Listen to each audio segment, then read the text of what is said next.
RGPD, conformité technique ou conformité opérationnelle?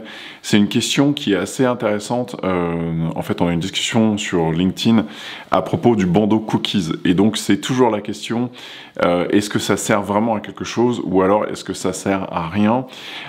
Et en fait, ce qui est intéressant, c'est de se poser la question de savoir si vous faites de la conformité purement technique, c'est-à-dire est-ce que vous allez simplement vous mettre en conformité par rapport à une règle de droit spécifique, mais qui n'a pas forcément d'impact sur la protection et liberté des personnes, ou alors est-ce que vous êtes vraiment dans une logique de conformité opérationnelle, de sorte que, voilà, en fait, vos actions soient vraiment dirigées vers le fait de limiter les risques en termes de droits et liberté des personnes, et vous assurer qu'il n'y ait pas trop de risques, pas trop de problématiques pour ces personnes.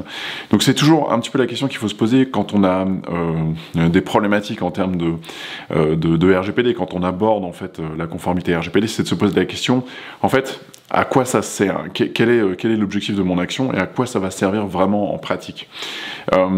Si on regarde le RGPD, les centaines d'actions de conformité que l'on est tenu de mettre en place, eh bien, toutes ces actions de conformité ne vont pas forcément avoir un impact très important en termes de droits et liberté des personnes. En fait, quand on regarde, j'ai fait deux vidéos pour dire que la CNIL n'était pas conforme au règlement européen, et c'est vrai, il y a des points de non-conformité que eux ont, comme tout le monde en fait, comme tous les professionnels, même de la conformité au RGPD, on a tous des points ici ou là, mais vraiment, la différence c'est que quand on est un professionnel de la conformité RGPD, on ne va pas avoir de point qui va avoir un impact réel en termes de protection des droits et libertés des personnes. Pourquoi? Parce qu'en fait, on les connaît, on sait où ils sont et on sait voilà, quels sont les vrais points, là où sont les vrais enjeux et ce sur quoi il faut se concentrer.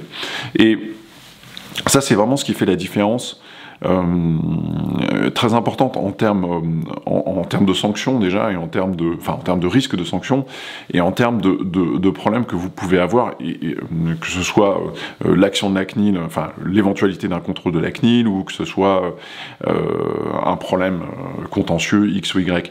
C'est vraiment la question en quoi l'impact d'une action que l'on va mettre en place, une action de conformité, alors on peut parfois ne pas être complètement conforme sur un point ou un autre, mais la question c'est vraiment voilà, ce qui doit vous guider en termes de ligne directrice, en termes de travail, en termes de priorité, c'est vraiment où sont les enjeux en termes de droits et liberté des personnes, où sont les impacts, est-ce que par exemple eh bien, le fait qu'on collecte des données à caractère personnel eh bien, va, par exemple dans le domaine de la santé, va avoir un impact, est-ce que ça a un impact sur les personnes, est-ce que ça peut avoir un risque, par exemple si vous avez un hôpital qui a des fiches patients, si ces fiches peuvent être modifiées facilement ou si elles sont supprimées,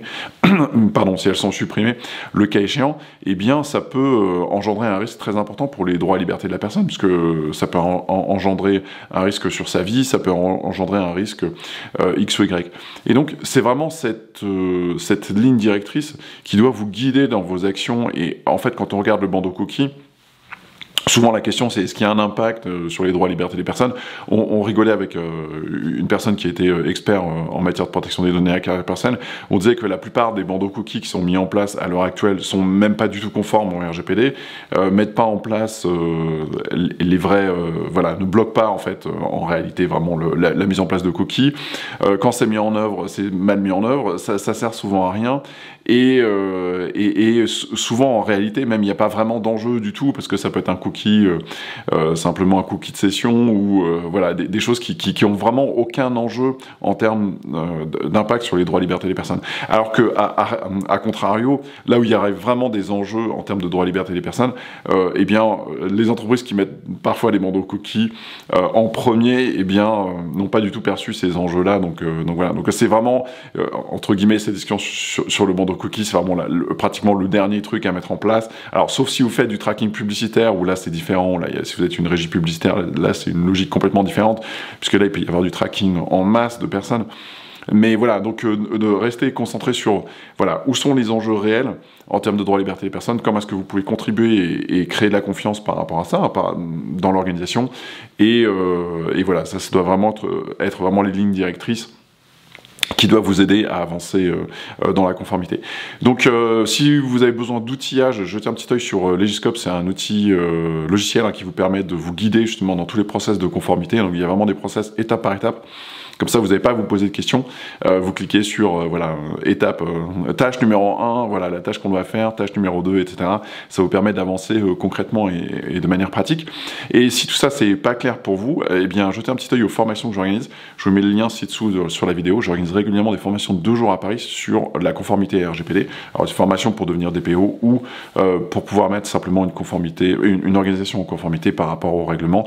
Je vous mets le lien ci-dessous. Si c'est un sujet pour vous, jetez un œil, c'est un excellent produit. Voilà, et si vous n'êtes pas abonné à la chaîne, profitez-en pour vous abonner et j'espère vous retrouver à bientôt. Ciao ciao.